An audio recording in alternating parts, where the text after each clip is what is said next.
நண்பர்களே வணக்கம். சாணக்யா ஸ்பீக்ஸ் தமிழ் சேனலுக்கு உங்களை அன்புடன் வரவேற்கிறேன். உலகில் உள்ள எல்லா பிரச்சனைகளுக்கும் மூல காரணம் எது தெரியுமா? பணம். அந்த பணம் நம்மிடம் தங்குவதற்கும் நம்மை தேடி வருவதற்கும் சில வாழ்வியல் தர்மங்கள் உள்ளன.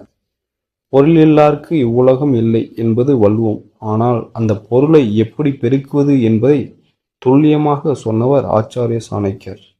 இன்று நாம் பார்க்க போகும் இந்த 10 நிதி சூத்திரங்கள் வெறும் வார்த்தைகள் அல்ல, உங்கள் வாழ்வின் பொருளாதார நிலையை அடியோடு மாற்றப்போகும் ரகசியங்கள். நீங்கள் ஒரு தொழிலதிபராக இருந்தாலும் சரி, வேலை தேடும் இளைஞராக இருந்தாலும் சரி, இந்த பாடம் உங்கள் அனைவருக்கும் பொதுவானது. பாருங்கள், சாணக்கியரின் நிதி பல்கலைக்கழகத்திற்குள் நுழைவோம். 10 நிதி சூத்திரங்கள். 1. பணத்தின் இயக்கம். சாணக்கியர் கூறுகிறார், தேங்கி நிற்கும் நீர் எப்படி நாற்றெடுக்குமோ அதேபோல பயன்படுத்தப்படாத செல்வம் அழிந்துவிடும்.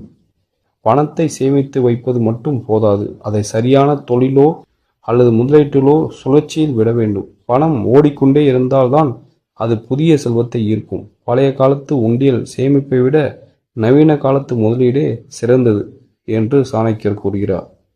2. செலவுகளை கட்டுப்படுத்தும் ஒழுக்கம். ஒருவன் எவ்வளவு ஈட்டுகிறான் என்பது முக்கியமல்ல, எவ்வளவு மிச்சப்படுத்துகிறான் என்பதே அவனது வலிமை. கையில் பணம் இருக்கும்போது தேவையில்லாத ஆடம்பரங்களுக்கு செலவு செய்வது ஒரு ஓட்டை பானையில் நீரை நிரப்புவதற்கு சமம். உங்கள் வருமானத்தில் ஒரு பகுதியை செலவு செய்வதற்கு முன்பே சேமிப்பிற்காக ஒதுக்கிவிடுங்கள் என்று நம் ஆச்சாரிய சாணக்கியர் கூறுகிறார். 3.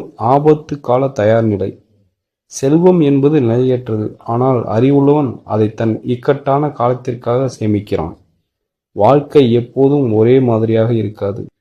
நோய், வேலை இழப்பு அல்லது எதிர்பாராத இழப்புகள் வரும்போது யாரிடமும் கையேந்தாத நிலையில் நீங்கள் இருக்க வேண்டும். உங்கள் மாத செலவை போல குறைந்தது 6 மடங்கு பணத்தை அவசர நிதியாக வைத்திருப்பதே புத்திசாலித்தனம் என்று நம் ஆச்சாரிய சாணக்கியர் கூறுகிறார். 4. ரகசியம் காத்தல். உன்னுடைய அடுத்த நகர்வை உன் நிழல் கூட அறியக்கூடாது. ஒரு பெரிய தொழில் ஒப்பந்தம் அல்லது நிலம் வாங்கும் திட்டம் இருந்தால் அது முடியும் வரை யாரிடமும் பகிராதீர்கள்.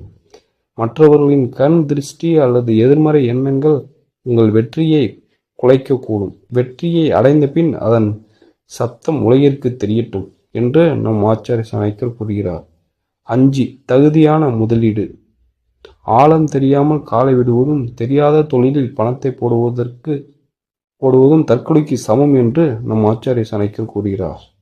ஒரு துறையை பற்றி முழுமையாக தெரியாமல் மற்றவர்கள் சம்பாதிக்கிறார்கள் என்பதற்காக பணத்தை முதலீடு செய்யாதீர்கள். அந்த துறையில் உள்ள சாதக பாதகங்களை ஆராய்ந்த பின்னரே உங்கள் உழைப்பின் ஊதியத்தை அதில் இறக்க வேண்டும்.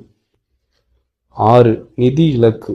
தெளிவான இலக்கு இல்லாத பயணம் திசை காட்டி இல்லாத கப்பலை போன்றது. நீங்கள் ஏன் சம்பாதிக்கிறீர்கள்? எவ்வளவு சம்பாதிக்க வேண்டும்? அந்த பணத்தை வைத்து என்ன செய்ய போகிறீர்கள்? இந்த 3 கேள்விகளுக்கும் உங்களிடம் விடை இருக்க வேண்டும். இலக்கு இருந்தால்தான் உழைப்பில் வேகம் பிறக்கும் என்று நம் ஆச்சாரிய சாணக்கியர் கூறுகிறார். 7. அறிவு சேமிப்பு. அறிவுதான் உலகின் மிகப்பெரிய செல்வம். அதை யாராலும் திருட முடியாது. பணத்தை விட உங்கள் அறிவை வளர்ப்பதற்கு செலவு செய்யுங்கள். புதிய திறன்களை கற்றுக்கொள்வது, புத்தகங்கள் படிப்பது, நல்ல மனிதர்களின் சகவாசம் ஆகியவை உங்களுக்கு பல கோடி ரூபாய்க்கான வாய்ப்புகளை தேடித்தரும் என்று நம் ஆச்சாரிய சாணக்கியர் கூறுகிறார். 8. அறநெறி கலந்த வருமானம்.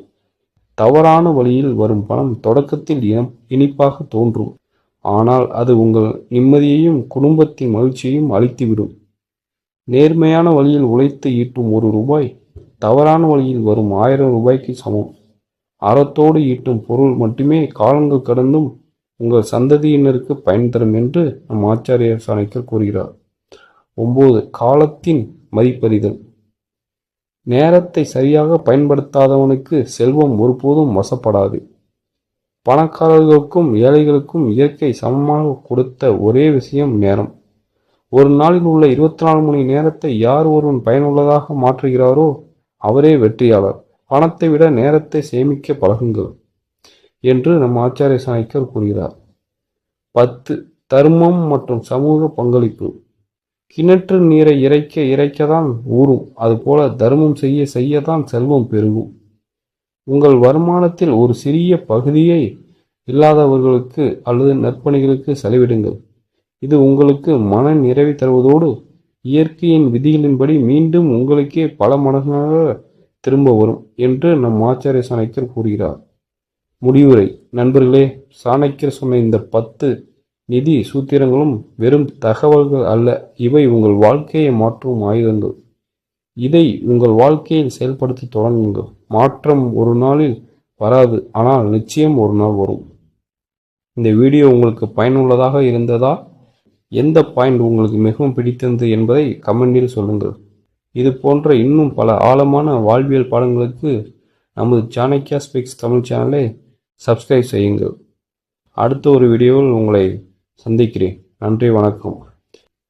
நண்பர்களே, இது என்னோட ஓன் வாய்ஸு, ஏஐ வாய்ஸ் கிடையாது. அதனால் எல்லாம் சப்போர்ட் பண்ணுங்கள், சப்ஸ்கிரைப் பண்ணுங்கள் நம்ம சேனலை. நன்றி, வணக்கம்.